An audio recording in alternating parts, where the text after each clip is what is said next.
Hey, welcome back to YT Finance, and this is the channel where I went to business school so you didn't need to, and today we are talking about Sofi Technologies and Palantir Technologies. For the first article that we will be analyzing today for Sofi Technologies, it says that a federal judge strikes down student loan forgiveness plans. So we will be going over the latest news update and how this will impact Sofi as a business as well as their overall stock price.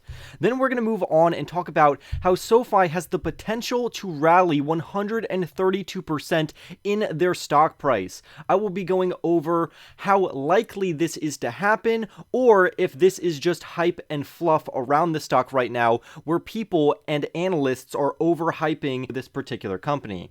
Then lastly, we're going to be going over the fair value price of Palantir Technologies by estimating their intrinsic value for their PLTR stock. And of course, we're going to be using my favorite model to do this, called the discounted cash flow model, also known as a DCF model. So for more news videos and updates, price targets, and analysis on Palantir Technologies as well as Sofi Technologies, remember to go and smash that like button right now, comment your thoughts down below, subscribe if you are new, and without further ado, let's jump right into today's stories. If you're not familiar with Sofi Technologies, they are a fintech company or a financial technology company that offers their consumers an all-in-one inclusive digital app which gives them access to various financial services and financial products. Right now, the Sofi stock price is trading for around $5.92, while professionals believe the company should be trading between $6 and $11. Sofi, ticker symbol SOFI, has been in the spotlight recently because a federal judge in Texas recently ruled that the president's plan to cancel up to $10,000 to $20,000 of student loan debt per borrower was quote-unquote unconstitutional. The reason for this is because a lawsuit was then filed where the plaintiff then said that this particular student loan relief plan did not follow proper rulemaking processes and was unlawful, end quote. And of course, the judge ruled in the plaintiff's favor, thus throwing a rock in the plan of Joe Biden to cancel student loan debt. But how does this impact Sofi as a business? Well, if you're familiar with Sofi, they got their start by refinancing student loans, and as of late, according to their third quarter earnings report, their student loan refinancing business accounted for around 13% of their overall loan origination volume, particularly in regards to their student loan refinancing. However, 13% is not a large number because before the pandemic, that was more than 50% in comparison, and we want to see this 13% slowly or maybe rapidly grow back to that 50%, making up the majority of Sofi's overall loan originations. Many investors think that this will happen because as we get closer to December 31st, that's when the student loan moratorium ends, which will then require various borrowers of student loans to start paying back their student loans, and their student loans will also be accruing interest. This is going to cause a flood of demand into Sofi Technologies and other companies like them to potentially refinance loans. So even though right now their student loan originations and their overall student loan refinancing only makes up around 13%, we're going to see this volume surge in this particular part of their business close to around 50%, which is going to move their overall stock price higher. But what about this federal judge ruling that it's unconstitutional to have a loan forgiveness plan on a federal level? Well, this is actually a positive catalyst for Sofi, and I've had other videos saying that Sofi really won't be affected either way. Whether or not the loan forgiveness goes through or if it doesn't go through, Sofi will benefit because the main catalyst for Sofi is the student loan moratorium ending on December 31st, which is going to invigorate their overall revenues and earnings as we enter into 2023. So I'm looking forward to those earnings reports coming out in the year of 2023. But at least in the short term, this is good news for Sofi Technologies because Sofi makes money through refinancing student loan programs. As of right now, there has been around 26 million applications for Biden's student loan forgiveness program. However, as of right now, the Department of Education has stopped accepting student loan debt relief applications, loans, which is why I said in a previous video that if you want that $10,000 worth of relief, you need to sign up as soon as possible, literally before you're even done watching the video. But as of right now, that is put on hold from the Department of Education until this blows over. In addition to that, the U.S. Department of Justice, also known as the DOJ, filed an appeal to the 5th U.S. Circuit Court of Appeals to see if this ruling could be flipped to where the student debt relief plan ends up going through. However, we don't know how long this is going to take for this appeal to go through, because it could take up to several months, well after the student loan moratorium has ended.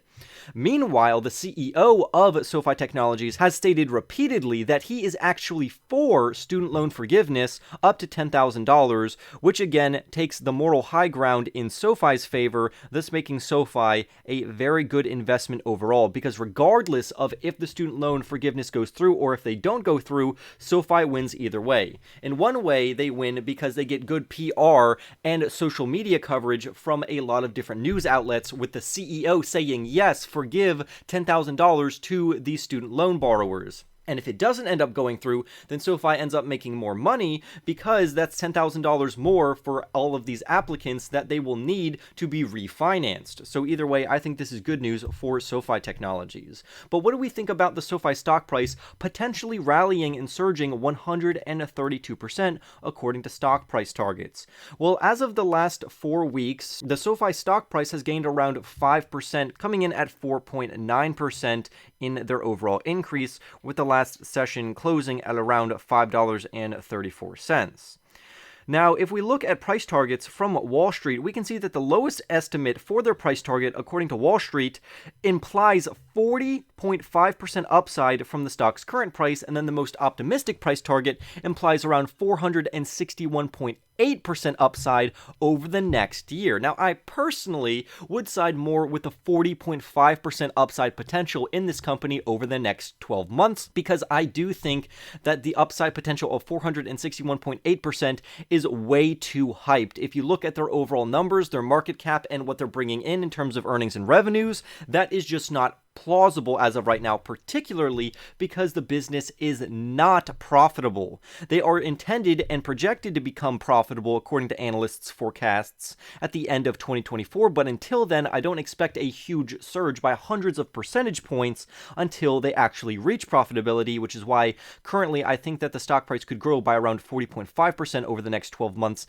beating the majority of stocks on the overall stock market. But regardless if you take the low-end price target or the high-end price target, there is strong agreement among professionals that this company has the ability to report better earnings than they were originally forecasted, which is going to positively impact the overall SoFi stock price.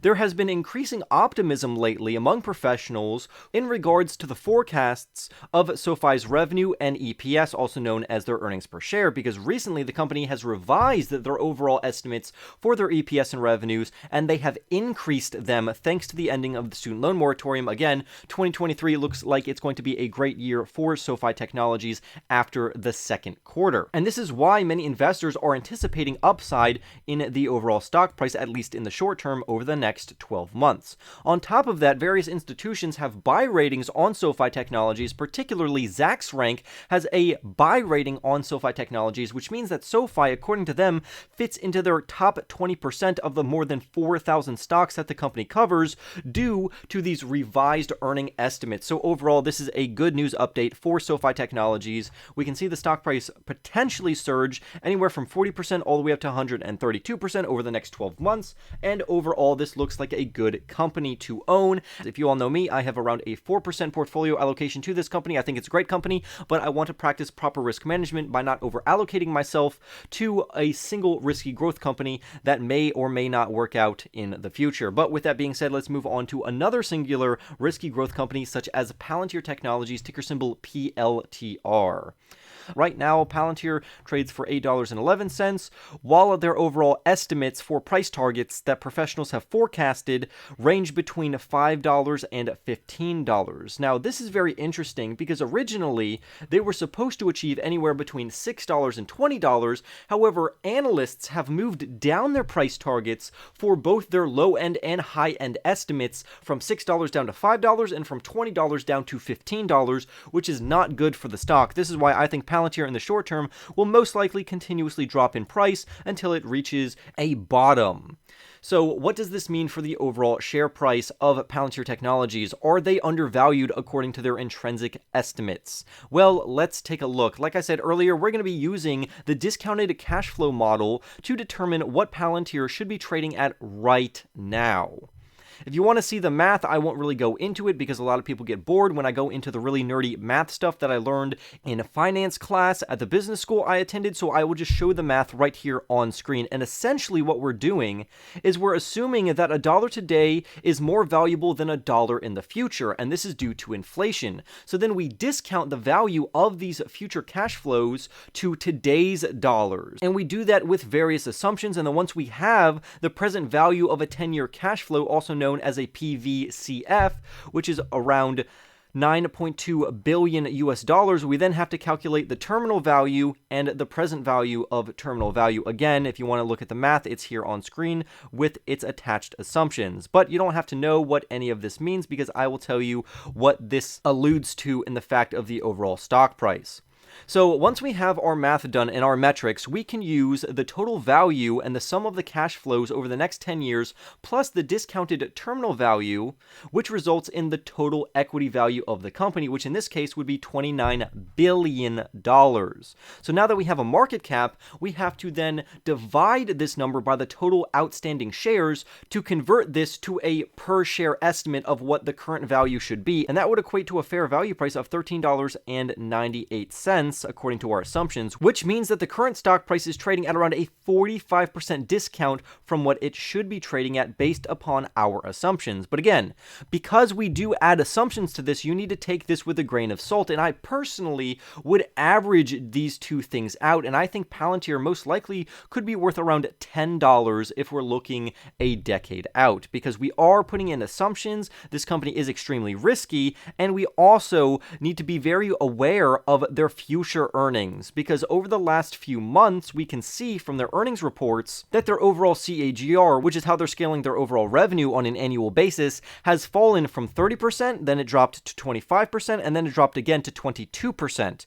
If it drops below 20%, I am willing to literally give up on this company in the sense of I am not buying any more Palantir after that, because it means that management has been wrong 3 times in a row on what the company should be generating. But according to this discounted free cash flow model, we can see that technically on an intrinsic value basis upon the math on screen, it could be considered undervalued. But if we can compare Palantir to their peers right now, or their overall current metrics that they are bringing in, I would argue that the company is overvalued. But because this is a growth company, we should discount this company based upon what they are projected to bring in the future and not necessarily use metrics only for right now. So it's up to you. I would love to hear your thoughts down below. Do you think Palantir is undervalued right now by 45% or overvalued right now? Where do you think the stock price is headed? I personally think the stock price is too high at $8.11 considering the current stock market environment, and I do believe it will fall as time goes on, at least in the short term. But I do have my bullish thesis intact